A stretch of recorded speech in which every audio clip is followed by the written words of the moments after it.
And right after the last waltz came out, was that 78? Yeah. Because I think it happened on It was Thanksgiving. shot in 77. Thanksgiving 77 was when it was shot. Yeah. And it came and out it the came next out, year. It came out the next year. And I went to Rick Danko's manager contacted me, and he wanted to add me to Rick's band. He said, "What are you up to? You know, I think that you would work perfect with this band and this and that. We already have a band, but I want to add you to it."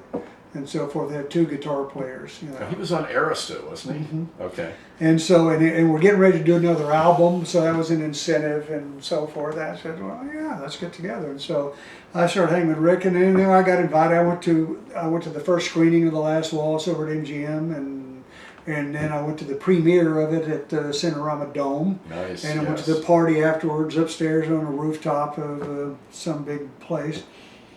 And it come to it, I was working with Rick, and we did a tour of West Coast with Paul Butterfield and Gary Busey in the Rick Danko Band. And so I came on stage first with the band and played about 3 numbers. And then on my last number, Paul Butterfield came and played harmonica and sang harmony with me. And on his last number, Busey sang harmony with him and played with him. And on Busey's last number, Rick came out with his fiddle, and they did Stay All Night, Play a Little Longer Than Bob Wills thing. Yeah. You know, and they were pounding away on that. Was Busey's last song. And then he went off stage, and then Rick was there by himself, and he did several songs. And I left the stage at that point too, and then Rick did something with just him and the piano and so forth. And then there was an intermission. Then we came back and did the band music, did the wait, the da. And then at the very end, when we came off stage for the vows for encores, we came back, and I walked on stage by myself and went into Mystery Train. Just the guitar part. Mm-hmm. And then one by one, they added the bass came in, and Terry Danko was playing bass in the band, Rick's brother. And Rick was playing guitar, and rhythm guitar or fiddle, and singing mainly, you know. So on some of the band stuff, he played bass. And so that's the way the show went. We did Mystery Train, the version like that Paul Butterfield had done, you know, that they did at the Last Waltz. And then we did Rock and Roll Music, the Beach Boys version, which goes real long, you know, with the same background vocals. Rock and roll, so I hit rock and roll music. It's a great version, and that was it. That was the show. In the meantime, because of the Last Waltz and this and that, Robbie wanted to help out Ronnie Hawkins, their mentor and founder of the Hawks. Robbie got Hawkins a record deal at United Artists with a budget of about $110,000 to cut the album. So Robbie was meant to produce it. And then The Last Waltz came out, and That'll Be the Day. I mean, Buddy Holly's story had just come out. So Busey. That's why Busey was there. Yeah, Busey was there, and so he was doing all the Buddy Holly songs. That's why they really wanted me to play behind with them, because I knew them note for note, you know, because I've been with the Crickets, and so that was part of the marriage, you know. Yep. And so Rick and I were spending a lot of time together playing and this and that. Hawkins was staying in the guest house behind the manager's house in Santa Monica, there off of between Montana and San Vicente, one of those great old houses. Yeah. And so it turned out that Robbie had to pull out because he and Busey were doing this movie called Carnival together. Right. And Robbie was going to do the music, and so I don't know if he might have been on camera too with it, you know. I think he might have been on camera, but Busey definitely was. And they were going to do the music. So they got involved in that. So Robbie didn't have time to produce Hawkins, so it left the project in the air. So they were looking for another producer. So Hawkins was staying in the guest house and heard Rick and I on a binge one week for 2 days, playing acoustic guitars, playing every rockabilly song you ever heard of, all the way, everything that had influenced us from the first thing we played, and we both knew exactly the same songs because of those 150,000 watt stations, him in Ontario Yeah. and me in Texas. We were listening to Wolfman Jack, we were listening to all that stuff coming up. So it was like we listened to the same radio station, unbeknownst, him in Canada and me in Texas. That's insane. And so That's we great. played, I would play the B-side of a Ricky Nelson song, and he'd chime right in. And we did a marathon, and the manager kept calling people, and Don Johnson came by, and there was a parade of people that came by. And we played for 2 days straight. Day and night. Didn't stop. No chemical enhancement at all, right? Oh yeah, there might have been a little help, you know. And I think we took a break or two when they ordered something in and had a slice. You know, pizza's here. Can you pour me a little more of that and whatever else? Yeah, we played for 2 days straight, Danko and I. Well, Hawkins heard that and heard me playing the correct licks on how you played this, that, the Scotty Moore stuff from the early Elvis stuff, Right. The solos from Ricky Nelson's first records and so forth. I mean, they were just still all there. Can you play the solo for from Hello Mary Lou? Yeah. Okay. Go on. I'm just. Yeah. Go on. and Traveling Man. Oh, good. Okay. Go ahead. And it feels mighty good to me, and it's late, and you know. But anyway, Hawkins came in. He says, "Keith, I have an offer for you." And so he was set up. He wanted to record in Arkansas.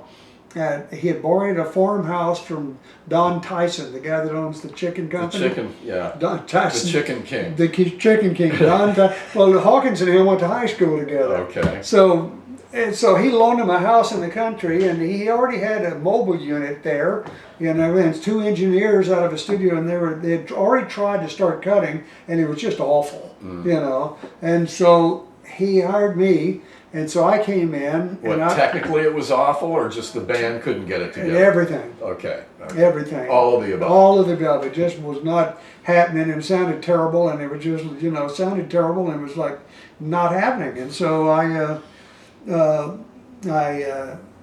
we set it all up, and I flew to Bentonville, Arkansas, and stayed at Hawkins' house. Had this huge estate there, and I flew into Fayetteville, and then he picked me up and went to Bentonville, and then and we started working. And I said, well, this ain't happening to the drummer. So I flew in a drummer that I'd used on Dolan Jones, Boyce and Hart, and he played with me and so forth. So I said, I got to have a drummer that can play exactly what I'm telling him to play. He can't be on his own. Right. This isn't a drum solo. Yeah. We're not playing. There are parts to be played. We're not playing Wipeout, okay? So I flew in Jerry Summers, and so we cut, I don't know, about 10 basic tracks there, and he sang on some of them. You know, and the band was living around. I had the drums in the breakfast room, the equipment, the board and all that were on this screened-in porch, and it was 3 foot of snow outside. Aye. And these guys were out there sitting like this. I said, well, at least the tape will stay crisp. And so we got a fireplace going. We recorded every night, you know. And I finally got enough. We came to California, and all they had was a 16 track. Well, I transferred it to 24. Hawkins wanted to record at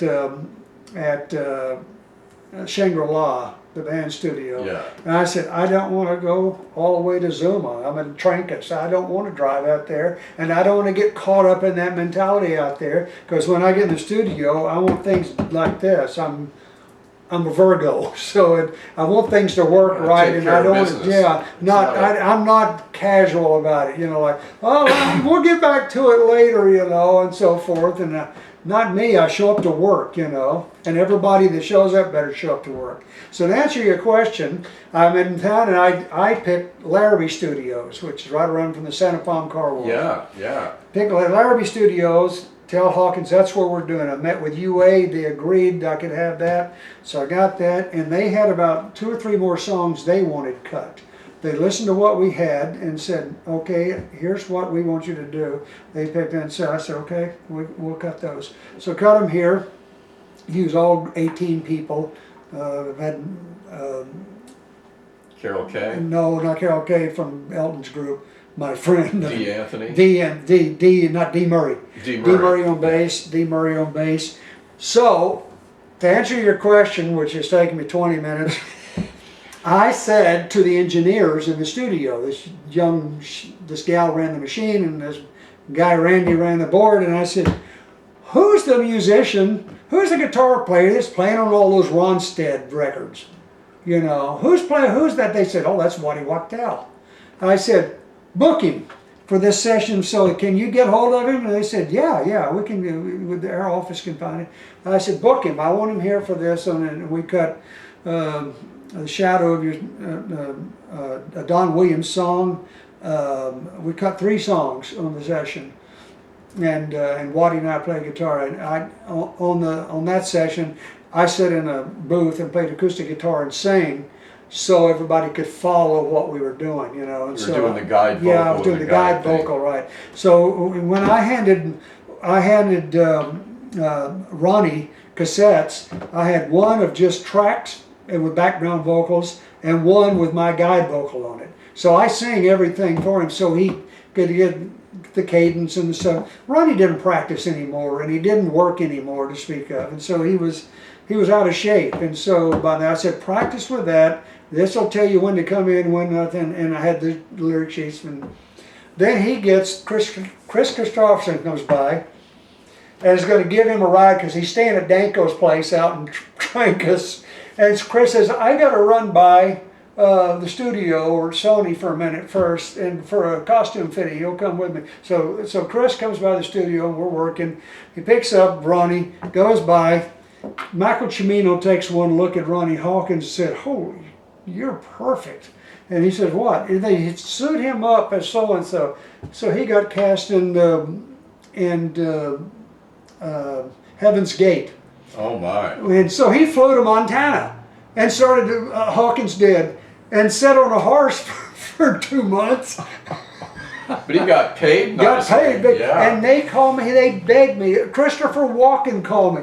Chris called me. Walken called me. You know, Ronnie would call and say, here. And he'd say, Keith, you gotta, who is this? Christopher Walken. You gotta come you gotta come up. And I said, I'm finishing this thing. You got to come up with us, and so forth. And Ronnie said, they need songs for this movie. You and I can get songs in this movie. So I didn't go.